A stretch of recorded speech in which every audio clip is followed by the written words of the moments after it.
olunaku olw'eggulo nababuuzizza kyanjawulo kiki ekiri mu kalulu k'ekawempe, lwaki gavumenti ekasimbyeko nnyo essira. Buli gwe bawamba bagamba nti lwaki mwawa kanso Nalukoola kaadi, lwaki temwagiwa Nsereko, lwaki gavumenti erina nnyo interest mu kalulu kano. Webukeeredde olunaku olwaleero nga mawulire si malungi okuva mu kampu ya Nalukoola ne NUP okutwaliza awamu, bwe kitegeerekese nti omuyambi wa kanso Nalukoola abadde alina empapula documents ezirina okubeera ng'omuntu we ze yeeyambisa oba zaateeka mu kakiiko k'ebyokulonda, ate omuntu we awambiddwa, era ng'awambiddwa ab'ebyokwerinda abatannaba kumanyibwa bamututte luddawa, ali luddawa. Kakati wabaddewo obunkenke okulaba Nalukoola ng'addamu okufuna empapula yeewandiise mukadde ako, ate afuna emikono mu budde obwo, era amasimu galabiddwako nga gakubibwa ag'okumuukumu. David Lewis Rubongo yanga Secretary General w'ekibiina abaddewo okulwana okulaba nga kanso Nalukoola agenda mu maaso n'okubeera nga nominatingibwa. Wabula aliwo akaseera akabadde akazibu, ke kaseera nga batuuse ku Electoral Commission okuddamu okufuna empapula buto. Akaseera tekabadde kangu, njagala kuwa ku mbeera nga bwebadde. You haven't been cleared. Cleared by who? By the EC there? Yes. It's okay. Let's see what to do. But this is a situation. This is not We a normal have come situation. to report a matter. How can we report when we are outside the premises? Kindly allow us to reach the officials. Yes, we report. Yeah, but this is a candidate. It has to be I'm only official. assisting him, but he's a candidate. And you know, it's a matter in regard to elections. At every moment in election process, you have to report to the Electoral Commission before declaration of results. You know, it's like a river. It's a process. Now I have a predicament to report to the Electoral Commission. Kindly allow us to access. If you not in your official time, we can still first go and consult. You consult. Kindly consult. Mr. Mchunzi. Mr. Mugume, kindly consult. All right. We give our time to consult and then we come back. Let's wait for the clearance. We can't get the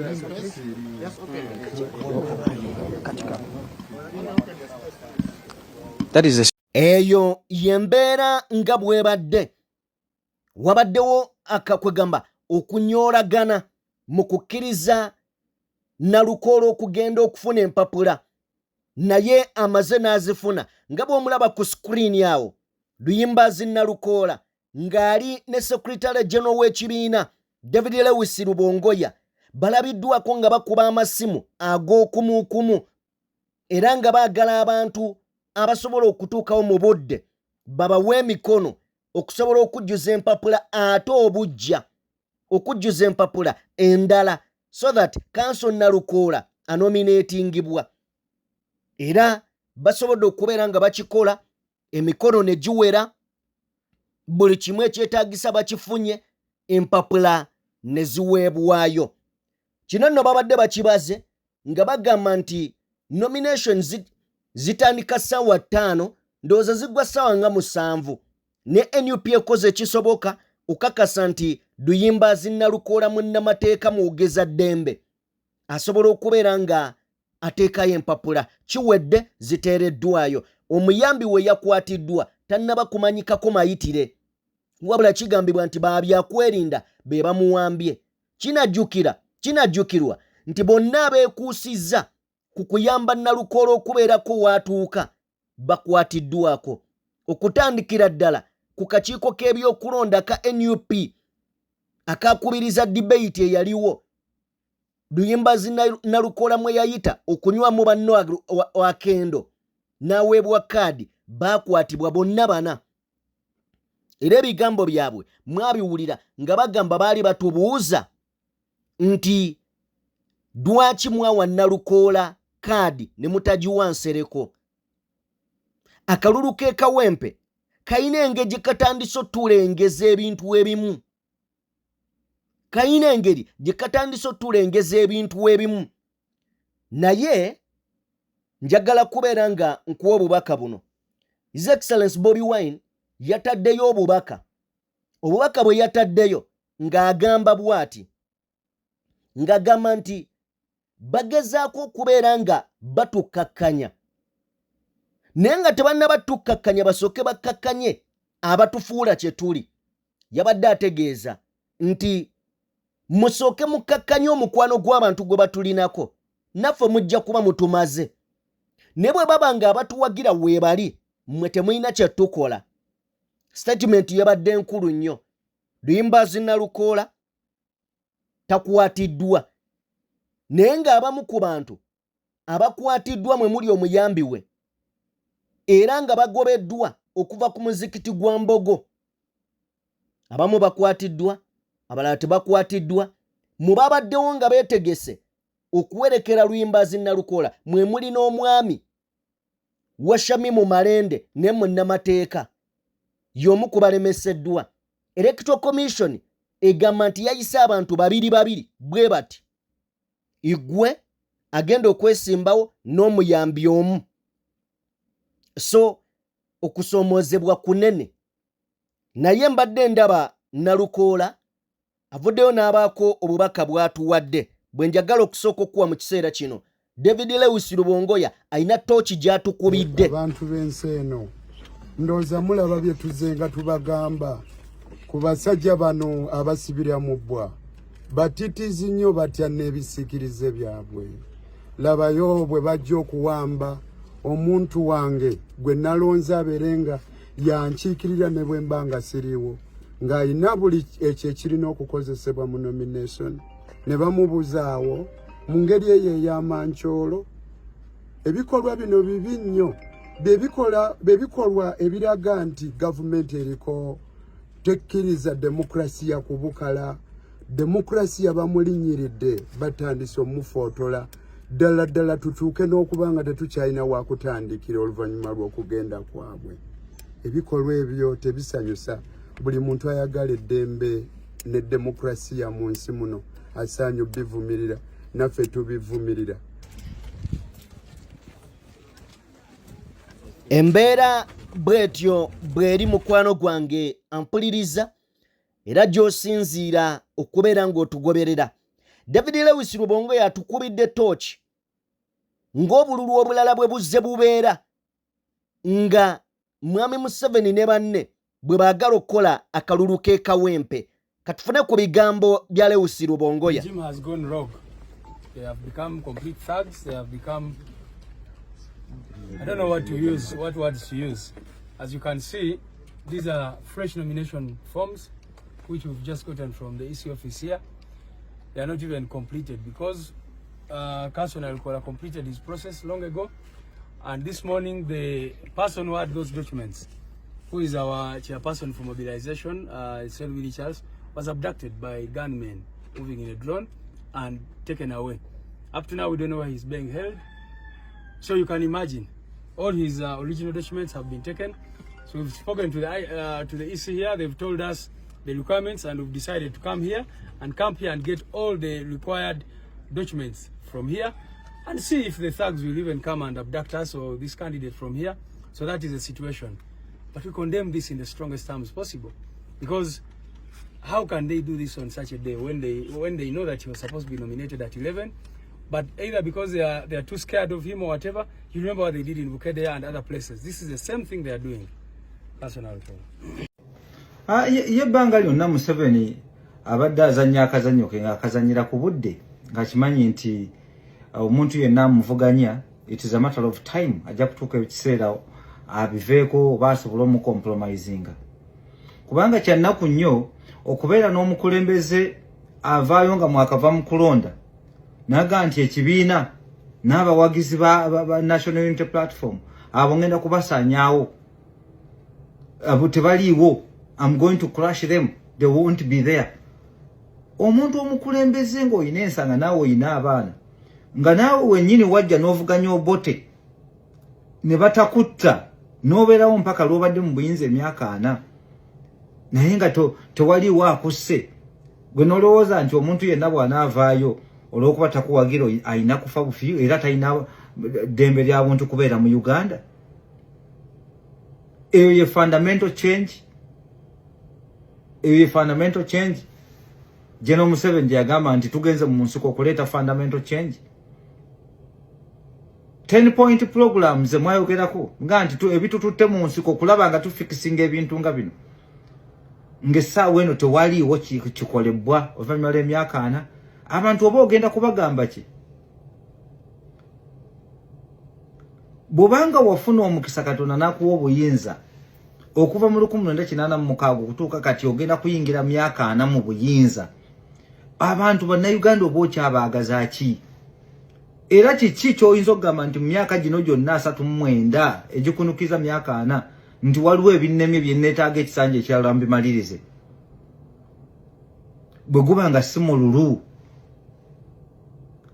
Ate era tolabangayo muntu ayina mululu ogutaagaliza n'omwana gwazadde, kubanga Mwami Museveni senga yali ayagaliza omwana gwazadde senga yava dda mu buyinza n'aguluuminga omwana, naye n'omwana yennyini gwazadde tamwagaliza buyinza.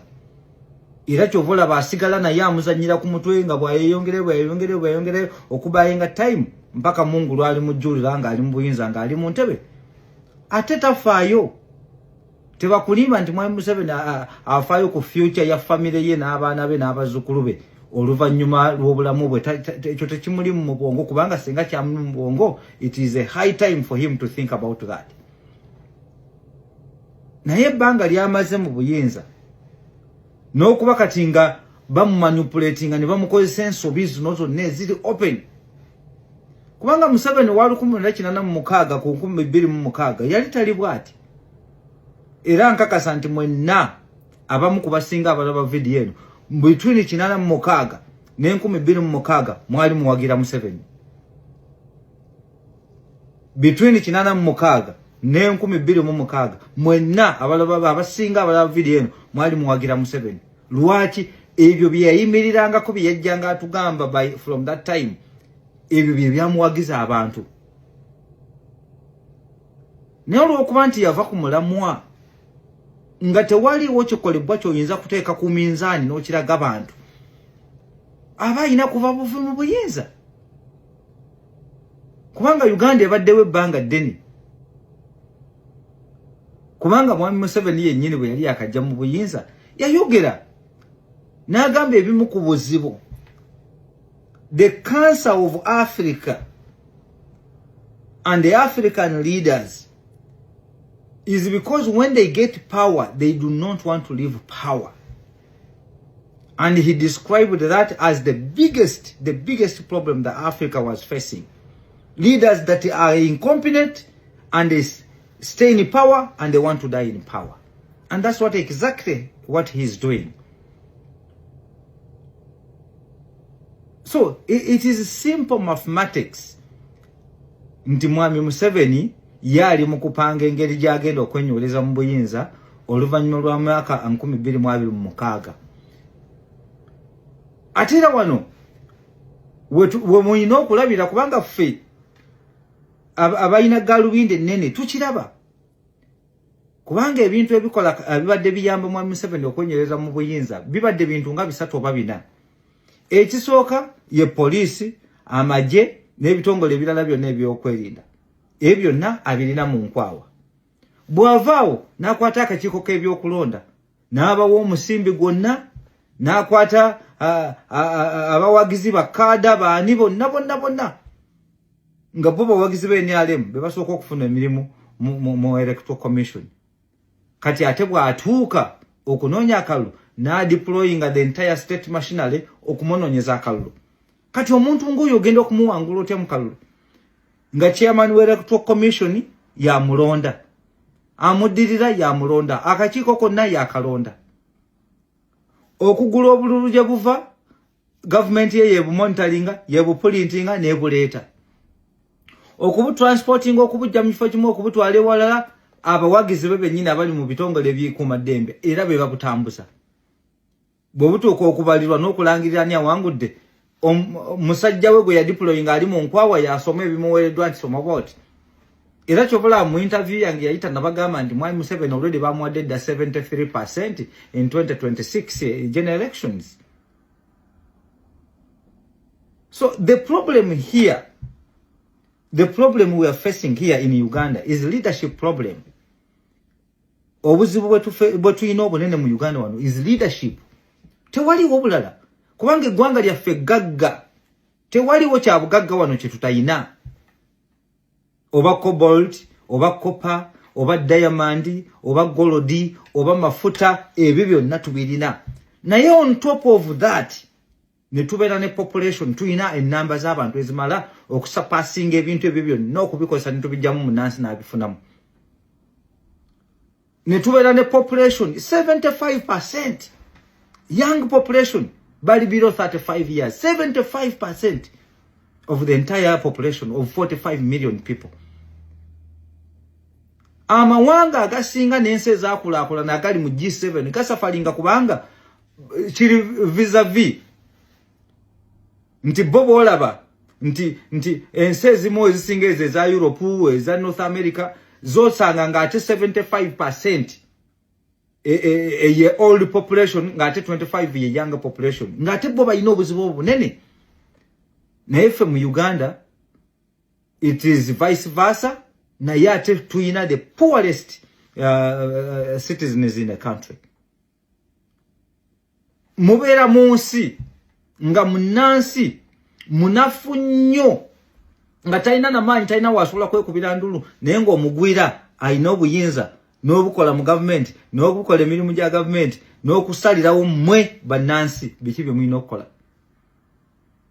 Eryo ly'eggwanga lye mwalwanirira ne bannammwe ne mugamba nti tufiiriridde tugenza kufiirira ggwanga ebyo bye mwafiiririra muggyeko abannansi obuyinza bwabwe. Mwami Museveni akimanyi bulungi nnyo nti baatuula ne bakkiriza kye bayita multi-party system ne mukkiriza nti tugguddewo ebibiina by'obufuzi nti era abantu baddembe okweyagalira mu bantu mu bibiina bye baagala n'abantu be bawagira. Why is it a crime for any individual, for any Ugandan to support Bobi Wine? Why is it a crime for any Ugandan to support Besigye? Why is it a crime for any person to support Museveni or your son? Omuntu yenna okuwagira omuntu gwayagala. Why is it a crime bw'aba tayawagidde ggwe? Why is it a crime? Is that constitutional? Oh, it has been scientifically proven that it is only NRM that has immune to be supported in Uganda. If abantu abawo omusolo, we who are taxpayers, kituluma nnyo kubanga mwatulemesa okukola business zonna mwazigala n'emisolo gyammwe. The arrogance, the level of arrogance from the tax body, the impunity there, you cannot talk to nobody. They cannot listen to you. Business are opening today and they are closing tomorrow, and that's normal for NRM. Businesses open today and they close tomorrow, and that's normal for you guys. So which sweet words bigambo chibye mwagala tukozese for you to understand? Which language do you want us to speak so that you understand? Uganda, which was previously described as a part of Africa. Where is the part of Africa? Where children are not going to school. A part of Africa where there is no hospitals. A part of Africa where the infrastructure is the poorest in the entire East Africa.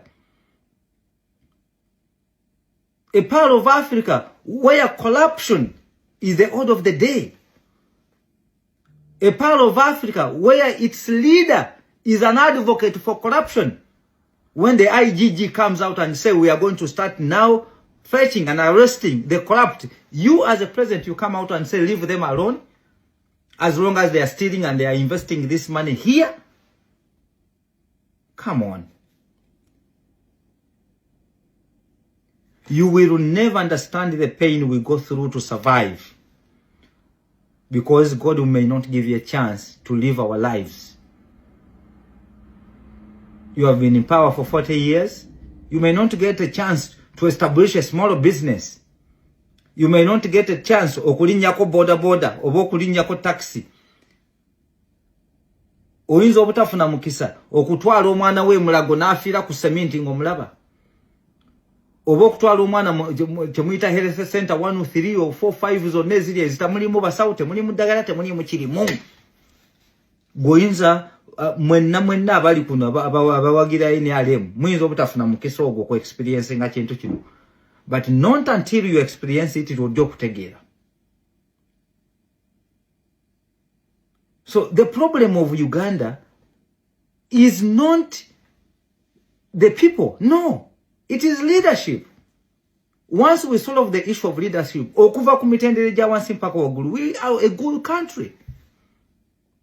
We are a good country once we solve the issue of leadership. Because it is not about resources. Democratic Republic of Congo has all the minerals, have all the resources, but they are lacking leadership. And the country has never been stable. So it is the same here. We may have everything, but as long as we don't fix the issue of leadership, we have a gap to close. And that will take ages. So, ebyo byonna ebyogerwa National Unity Platform abawagizi baayo Futu Soldiers tugenda kubakwata tugenda kubatta buli anakwatibwa nga ayambadde ebyambalo bino byonna tugenda kumutta Bobi Wine tugenda kumutta nze kimanyi bulungi nnyo omuntu ali ku level ya Bobi Wine bw'aba yayingira mu bintu bino okufa is not something you can threat him with. And if I may ask you, mwekumwanya atagenda kufa. It is a matter of time. It's a matter of time. Mwami Museveni abasomesa ababiri ab'ebyobufuzi muwali mu Julius Nyerere ne Obote, Milton Obote abasinga enkwe. Two people that taught Museveni politics are the most hypocritical people. And you see the hypocrisy in these people. You see what Obote did to Baganda and to Uganda at large. You see what Obote did. You see what Museveni did against Obote, who was his master. Museveni worked under Obote's regime. And he was well off, driven, escorted in a Mercedes-Benz. He was never a common man. He was never suffering. He was never suffering. He was a diplomat. He was accessing all the good government, benefits. He was never badly off. But naye obudde bwe bwatuuka nga mwami Museveni nga Amini ajje Obote mu buyinza, Obote yaddukire Tanzania. Era ensonga lwaki nze kugamba nti muwali mu Julius Nyerere yalina double standards ate yalyamu enkwe nti kubanga Idi Amini bw'amala overthrowing Obote n'abeera Tanzania yagamba ngo Obote buli kaseera nga addressing Obote as the current president of Uganda nga mugamba Mr. President Dr. Milton Obote, when do you want to go back to Kampala? When are you going back to Kampala? Ngati yali akimanyi nti already Amini yali overthrowing Obote era Amini was in charge of the country. Ninga mugamba Mr. President. Era Kambarage Nyerere bw'amala okuyambako Obote n'akomawo wano. Ate Kambarage Nyerere oluvannyuma ate akwatagana ne ba Museveni ate ne bakola enkwe okulwanyisa Obote bamugye mu buyinza. Kubanga meeting zonna peace agreement sijui watu oyo Katemba yuna bamuzanyanga ne Nyerere. Until Nyerere was thrown, until Obote was thrown out by Tito Okello Lutwa, then eventually Museveni came back. And Museveni came back here as a victor. Yet wali ati yagendawo ngatese mirembe akola bichi. And a lot of people died during the guerrilla war. Innocent people. And the reason why people supported Museveni, I said it before and I will say it now. It was because of what Museveni told the people. Museveni ebintu bye yalimba abantu. nti byalwanirira bye byamuwangula olutalo era byayamba Museveni okuwangula olutalo yali timing kubanga abantu nga bavudde mu kavuyo kali akawali 1962 obu independence ze tugende mu 1966 waliwo akavuyo ako Obote Saidad Mutesa atugenze mu 79 Amini uyo tuze mu bange lyonna Obote 1 Obote 2 Amini Museveni Tito Okello Lutwa byonna abantu bali bakoye duka yeah, you know, ya in ya out okufa okutingana abantu ne bagandi maybe ono mwami ono Museveni agenda kutuletera mirembe, and that's why people supported him.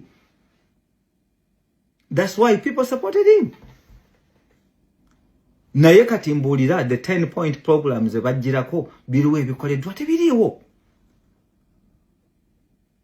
kubanga bw'obeera ng'olina cabinet ng'ejjudde ba convict ng'ejjudde abantu abali indicted for corruption naye nga you are still serving with them ate ng'odda ku kadaala n'ogaa nti bannaye abalyake biki nkoye nimechoka na wayizi wewe nimechoka wapi? That's a total lie. So my advice is very simple. You cannot fight a slogan. You cannot fight an idea. And certainly you cannot fight an ideology. You will take time. Musobola okukola bye mukola. Musobola okukola ebintu byonna ne mukola amateeka agabafe valinga agakola ki. But you cannot fight what is in someone's mind. Kubanga, the method you are using, a method je mukozesa to conquer people. Ntikati tuwalumye, ono tumujemu enjala, ono tumutte, ono tumukolechi, ono tumungobutu, ono tukolechi. That is the wrong method. It has never won people's hearts. But rather to create a division and a big gap between you and the people you pretend to be helping. So therefore, it is not late for you. Era omuntu yenna alowooza nti Uganda is a democratic country, therefore tuli wano ebintu bitambula abantu bagenda awo ne banywa emyenge, ono n'agenda n'alya embizzi, ono n'agenda wa biki, because omuntu asobola okumuvinga okuva wamu n'alinnya boda n'agenda walina, ekyo si mirembe. What they call peace is more than that. Emirembe okubeerawo mu nsi abantu balina okuba nga basobola okufuna emmere gye balya ne bagirya. Abantu balina okuba nga basobola okukola business ne beziyimirirawo. Abantu balina okuba nga government ebayambako to establish business ne babeerawo ne bakola. Abantu balina okuba nga basobola okutwala abaana baabwe mu basomero. Abantu bwe balwala balina okuba nga basobola okugenda mu malwaliro ne basangayo abasawo ne basangayo n'eddagala. Abantu balina okuba nga basobola okufuna value for money ku misolo gye bawa. Ne balaba nti kati wano tuwadde emisolo gya bweziti era tugirabidde mu makubo, mu malwaliro, mu masomero, mu kukulaakulana, mu kuzimba public service, abakozi ba government basasulwa bulungi, ebintu bye bitegeeza okukulaakulana kw'eggwanga. Okukulaakulana kw'eggwanga si kulaba mamba ku kkubo, simanya biki, ebyo byonna okutiisatiisa biki, buli minister alina pick up emuwerekera n'emmotoka ne Land Cruiser biki, presidential advisor buli omu alina Land Cruiser biki, okwonona ssente z'omu nsolo. That is not democracy. That's not peace. And that was not part of the 10-point program that NRM and NRA fought for. Therefore, please, play your cards very well.